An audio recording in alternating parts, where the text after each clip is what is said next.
প্রিয় দর্শক আসসালামু আলাইকুম। আমার আজকের রেসিপি কাঁচা আমের ঝাল মিষ্টি আচারের রেসিপি। এই আচারটি এতটাই টেস্টি হয় যে একবার তৈরি করলে বারবার তৈরি করতে ইচ্ছে হবে। আচার তৈরি করার জন্য এখানে আমি 2 কেজি কাঁচা আম নিয়েছি। আমটাকে ধুয়ে পরিষ্কার করে নিয়েছি। এখন একটা ফিলারের সাহায্যে আমের খোসা ছাড়িয়ে নেব। যতটা সম্ভব আমের সবুজ আবরণ রেখে খোসাটা ছাড়িয়ে নিতে হবে।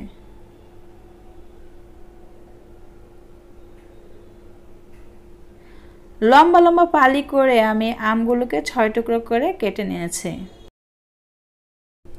এখন একটা বলে নিয়েছি 1.5 লিটার পানি, দিয়ে দিয়েছি 1 টেবিল চামচ লবণ। লবণটা পানির সাথে মিশিয়ে নিচ্ছি। এখন আমগুলোকে এই লবণ পানিতে ভিজিয়ে রাখবো 25 থেকে 30 মিনিটের জন্য। এতে করে আমের কষটা বেরিয়ে যাবে। প্রায় 30 মিনিট পর দেখুন আমগুলো থেকে কতটা কষ বেরিয়েছে। এখন আমগুলোকে একটা বড় থালায় তুলে নিচ্ছি। আমি একটা বড় ডিশের মধ্যে আমগুলোকে ছড়িয়ে দিয়েছি। এভাবে 3 থেকে 4 ঘন্টা ফ্যানের নিচে রেখে আমের গায়ের পানিটা শুকিয়ে নিতে পারেন। তো আমার বারান্দায় একটু রৌদ্রের ব্যবস্থা ছিল, তাই আমি সেখানেই দিয়ে দিয়েছি। দেখুন প্রায় 4 ঘন্টা পর আমের গায়ে সম্পূর্ণ পানিটা শুকিয়ে গেছে। এখন আচারের জন্য একটা মশলা তৈরি করব। তার জন্য প্যানে নিয়ে নিয়েছি 5টা শুকনো মরিচ, 1 চা চামচ পাঁচফোড়ন, 1 চা চামচ জিরা, 1 চা চামচ মৌরি বা মিষ্টি জিরা, 1 চা চামচ আস্ত ধনিয়া। এখন চুলার আঁচ একদম লোতে রেখে মশলাগুলো টেলে নেব। আপনারা শুধু পাঁচফোড়ন আর শুকনো মরিচ দিয়েও এই আচারটা তৈরি করতে পারবেন। তো মশলাগুলোকে টালা হয়ে গেছে, এখন ব্লেন্ডারে গুঁড়ো করে নেব। আচার তৈরি করার জন্য প্যানে দিয়ে দিয়েছি 1 কাপ সরিষার তেল, দিচ্ছি 1 টেবিল চামচ রসুন বাটা। রসুন বাটা 30 থেকে 40 সেকেন্ড ভেজে নিয়ে দিয়ে দেব 1 চা চামচ আস্ত পাঁচফোড়ন।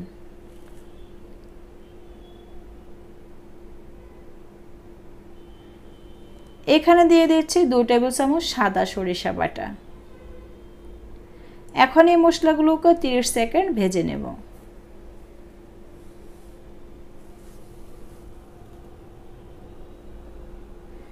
মশলা ভাজা হয়ে গেলে দিয়ে দেব আম।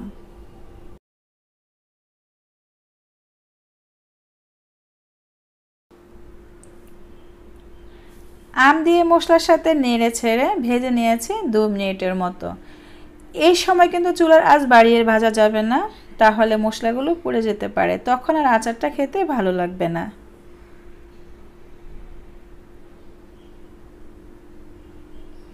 এখন দিয়ে দিচ্ছি 1/2 চা চামচ হলুদ গুঁড়া, 1 চা চামচ মরিচ গুঁড়া, সামান্য লবণ। লবণটা একটু বুঝে দিতে হবে। আমরা আমগুলোকে প্রথমে লবণ পানিতে ডুবিয়ে রেখেছিলাম, আর যে গুড়টা ব্যবহার করব আচারের মধ্যে, সেই গুড়টার মধ্যেও কিন্তু লবণ থাকে, তাই লবণটা একটু বুঝে ব্যবহার করতে হবে।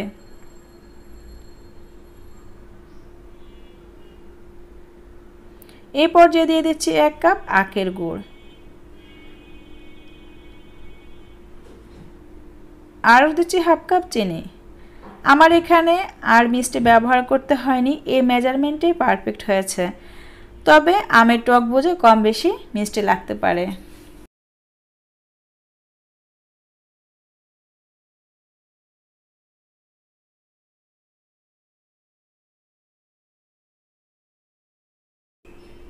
দিচ্ছি এখানে 3 টেবিল চামচ ভিনেগার বা সাদা সিরকা। এই সিরকাটা অবশ্যই আচারের মধ্যে দিতে হবে, এতে করে পুরো বছর জুড়ে এই আচারটা খেতে পারবেন।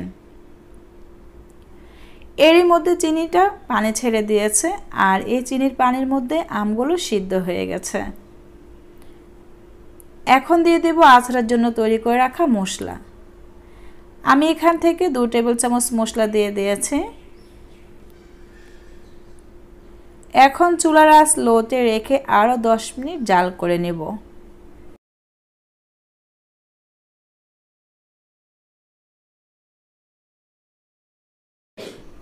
10 মিনিট পর আমার আচার তৈরি হয়ে গিয়েছে। বুঝতে পারছি না কেন জানি ক্যামেরায় আচারের রিয়েল লুক আসছে না, হলদেটে ভাব আসছে। তবে সামনে থেকে আচারের রিয়েল লুক একদম থাম্বনেলের কালারের মতো, খুবই লোভনীয়। দেখুন আচার গ্রেভিটাও ঘন হয়ে গিয়েছে, আমগুলো পারফেক্টলি সিদ্ধ হয়ে গিয়েছে। আর এই আচারটি ঠান্ডা হলে আরও ঘন হয়ে যাবে। তো আমি এখন আচারটাকে পুরোপুরি ঠান্ডা করে একটা কাচের বয়ামে ভরে সংরক্ষণ করব। ভিডিওটি ভালো লাগলে একটি লাইক দেবেন, আর আমার চ্যানেলের রেসিপিগুলো যদি ভালো লাগে তাহলে আমার চ্যানেলটি সাবস্ক্রাইব করে পাশে থাকার অনুরোধ রইল। তাহলে আজকের মতো বিদায় নিচ্ছি। সবাই ভালো থাকবেন, সুস্থ থাকবেন। আল্লাহ হাফেজ।